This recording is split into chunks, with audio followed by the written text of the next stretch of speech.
जय श्री कृष्णा। नमस्कार दोस्तों, स्वागत है जादव मोटिवेशन चैनल के एक और वीडियो में। दोस्तों, हम सब अपने अपने मन के अंदर कोई ना कोई बड़ी ख्वाहिश को पालते हैं, अर्थात हम सब के मन में कुछ ना कुछ बड़ी ख्वाहिश या इच्छा रहती होगी। कोई सोचता है मेरा बहुत बड़ा एक घर हो, 2-4 4 व्हीलर हो, तो कोई सोचता है मेरा बिजनेस इतनी तरक्की करे कि आसमान छू जाए, या कोई सोचता है कि मैं बड़ी सी सैलरी वाला नौकरी लगाकर जिंदगी के सबसे ऊंचे मुकाम में पहुंच जाऊं। ऐसे ही किसी की ख्वाहिश होता है डांसर या सिंगर बनना, तो किसी की एक्टर, और तो और कोई तो इंडियन टीम के अंदर क्रिकेटर बनने की ख्वाहिश भी रखते हैं। लेकिन दोस्तों, अपने मन के अंदर ख्वाहिश रखना कोई बुरी बात नहीं है।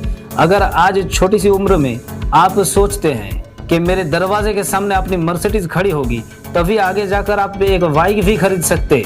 लेकिन अगर आपके अंदर बाइक की ख्वाहिश हो, तो सकता है आपको पूरी जिंदगी साइकिल में ही बितानी पड़े। अर्थात इस बात का मतलब ख्वाहिश हमेशा ऊंची रखनी चाहिए, तभी आप उस ख्वाहिश को पूरी करने के लिए कुछ ना कुछ तो एफर्ट करते रहेंगे, और उस एफर्ट के माध्यम से ही आपका उन्नति निश्चित है। लेकिन दोस्तों, इसमें भी आपके मन में एक सवाल जरूर उठ रहे होंगे कि अगर ख्वाहिश हो मर्सिडीज की, तो आगे जाकर बाइक मिलेगी, तो क्या मर्सिडीज के ख्वाहिश रखने वाले कभी भी मर्सिडीज खरीद नहीं सकते क्या? दोस्तों, मैंने ठीक कहा ना? तो अब हम मेन मुद्दे पर आते हैं कि अगर आप मर्सिडीज की ख्वाहिश अपने मन के अंदर रखते हो सकता है कि आपका ख्वाहिश पूरी ना हो। लेकिन अगर आप मर्सिडीज खरीदने की सपना देखते हो, तो अवश्य वो सपना आपका पूरी होगी। लेकिन ये सपना वो सपना नहीं है जिसे आप नींद में देखते हो।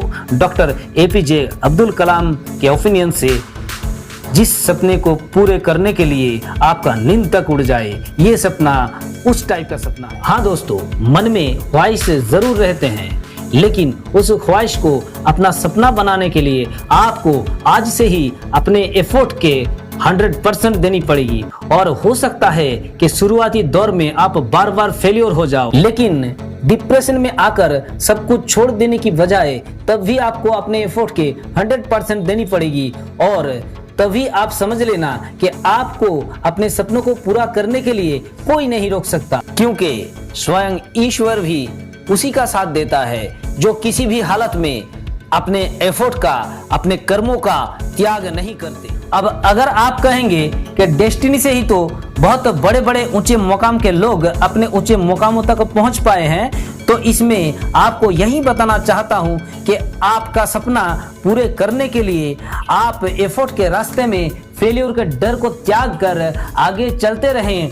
तभी आप रास्ते में किसी ना किसी दिन कोई ना कोई बड़ी हस्ती के नजर में आ सकते हैं, और तभी तो आपके जिंदगी में डेस्टिनी घट सकते हैं। लेकिन अगर आप अपना एफर्ट छोड़कर अपना रास्ता बदल लें और आम पब्लिक की तरह जिंदगी गुजारते रहें, तो घर बैठे बैठे आपके जीवन में कोई डेस्टिनी नहीं आने वाली है। अरे, हमारे हिंदी फिल्म इंडस्ट्री के मिथुन दा अर्थात मिथुन चक्रवर्ती ने उसके दोनों इंटरव्यू में क्या कहा, वो आप गौर से सुनिए। मैं स्ट्रगलिंग डेज का नाम नहीं लूंगा, क्योंकि बहुत के हिम्मत टूट जाएंगे, क्योंकि स्ट्रगलिंग तो सभी करते हैं, लेकिन my struggling has been so much के समझ लिया फुटपाथ से आया हूं। रहे हैं कि आपकी फिल्में बहुत ज़्यादा लोकप्रिय हो रही हैं, उसके पीछे क्या राज है? नसीब। कहानी या एक्टिंग, उसका कुछ नहीं? नसीब चलता है यहाँ, कहानी नहीं चलती, आपकी अदाकारी, आपका टैलेंट कहानी बना देती है। और टैलेंट और अदाकारी सब नसीब लेके आता है। आपका कहने का दूसरे मानों में मतलब ये है कि आपकी जो अदाकारी है उसमें अगर नसीब न हो तो आप बहुत अच्छे कलाकार हों तब भी कोई फ़र्क नहीं पड़ता? नहीं, कलाकार अच्छे हैं तो उसको निभाते हैं, लेकिन नसीब ये सब कुछ लेकर आता है, फिर आप अपने कला का प्रदर्शन करते हैं। कितने सालों तक इसी नसीब के सहारे आप चलते रह सकते हैं? जब तक नसीब साथ दे। और कब तक आपका नसीब आपको साथ देगा? वो तो ऊपर वाला ही कह सकता है। तो अगर मिथुन दा ने स्ट्रगलिंग छोड़कर घर बैठे बैठे सपना देखता था, तो क्या उसके साथ कोई डेस्टिनी घटती? नहीं। और वो मिथुन दा नहीं बल्कि एक आम पब्लिक की तरह रह जाते। इसलिए दोस्तों, अपने अंदर ख्वाहिश रखो और उस ख्वाहिश को अपने सपनों में कन्वर्ट करो। और फिर उस सपनों को पूरा करने के लिए अपने एफर्ट के 100% देती जाओ, चाहे बार बार फेलियर क्यों ना हो जाओ, और उस तरह से ईश्वर के दी गई फल या डेस्टिनी आपके जीवन में अवश्य घटेगी और फिर सपनों को पूरा करके एक सफल इंसान, एक आइकॉन या एक लेजेंड की तरह जिंदगी बिताओ। आखिर में सबसे इंपॉर्टेंट बात, ख्वाहिश कोई भी हो, सपना उसी की देखो जिस काम में आप खुद समझते हो कि आप उस काम को कर सकते हो और उस काम को करने से आपको बहुत इंटरेस्ट मिलती है, तभी आगे जाकर आपका सपना पूरी होगी। तो जय हिंद दोस्तों, भगवान आपको खुश रखे। जय श्री कृष्णा।